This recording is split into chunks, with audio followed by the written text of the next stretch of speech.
Ryan Gosling, a man of little words. I just got home from watching Only God Forgives, which I had been anticipating until it got horrible reviews from most people.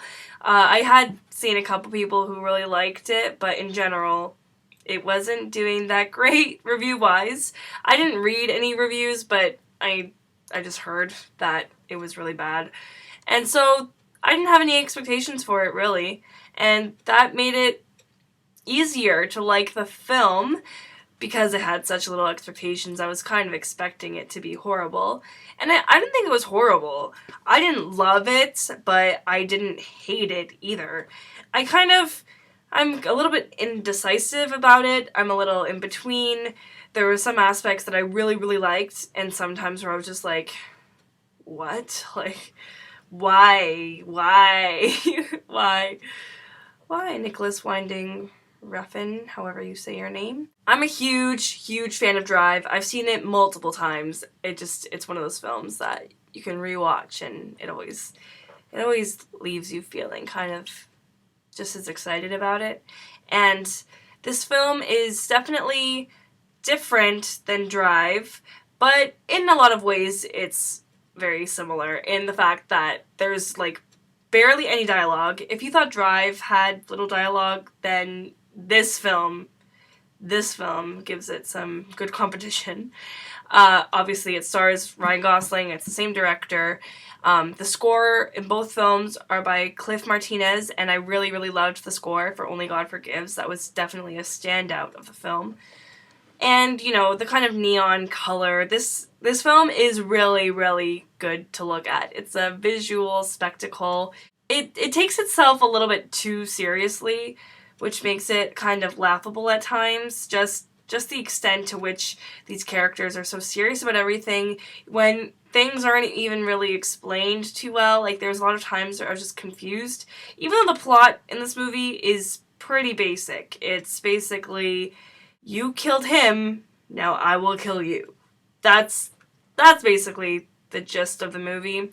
But there are some other elements that don't get delved too deep into, such as the relationship between Ryan Gosling and his mother in the film, played by Kristin Scott Thomas, who's a fantastic actress. I love her in everything she's ever in, and she definitely, like, saves this movie from being, like, not that it was horrible without her, but she's a good reason why this movie was, like, somewhat fun to watch. Her character is really despicable and says the most crude and outrageous things, and she's just so good at it, like, so good at being really hateable and awful. And I loved her in this movie. She was great. But yeah, there's some unsaid things about her relationship with her son, Ryan Gosling's character Julian, and his older brother Billy, a little bit alluded to, but, you know, a lot of things they could have elaborated on more to give more background or just, I don't know, enhance the feel and enhance the disturbingness and explain these characters a little bit more. I've never really called anyone really self-indulgent, like, as a filmmaker, but this film makes me think that, because it feels like the director was like, I'm just gonna do whatever I want. And sometimes it works, and other times it's like, this is unnecessary. These long, drawn-out shots are kind of unnecessary when it, like, makes your hour-and-a-half movie feel like a much longer film. I mean, it's an hour and a half long, which is pretty basic, kind of even on the shorter end of the running time of a film. But this film felt long because it's so slow-paced and these long shots of nothing. Performance-wise, I've already talked about Kristin Scott Thomas, and then there's Ryan Gosling, whose character basically says nothing the whole movie. He has very few lines, doesn't say much, but kind of conveys his emotion with his facial expression, or lack of a facial expression, I don't know. He's just kind of like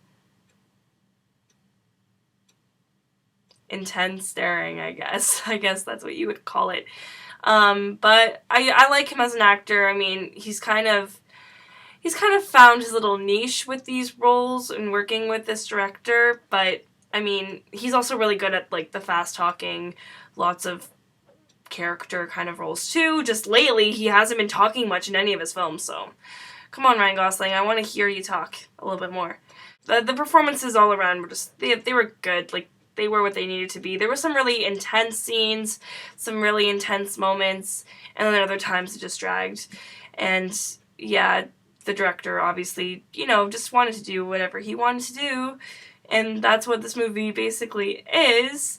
I can see why people don't like it, because it doesn't really go anywhere, and it's really random at times and just strange, but I appreciated it for what it was, and I didn't hate it, but I didn't love it. Sometimes I spaced out, sometimes I lost it, and sometimes I was like, what is happening, why?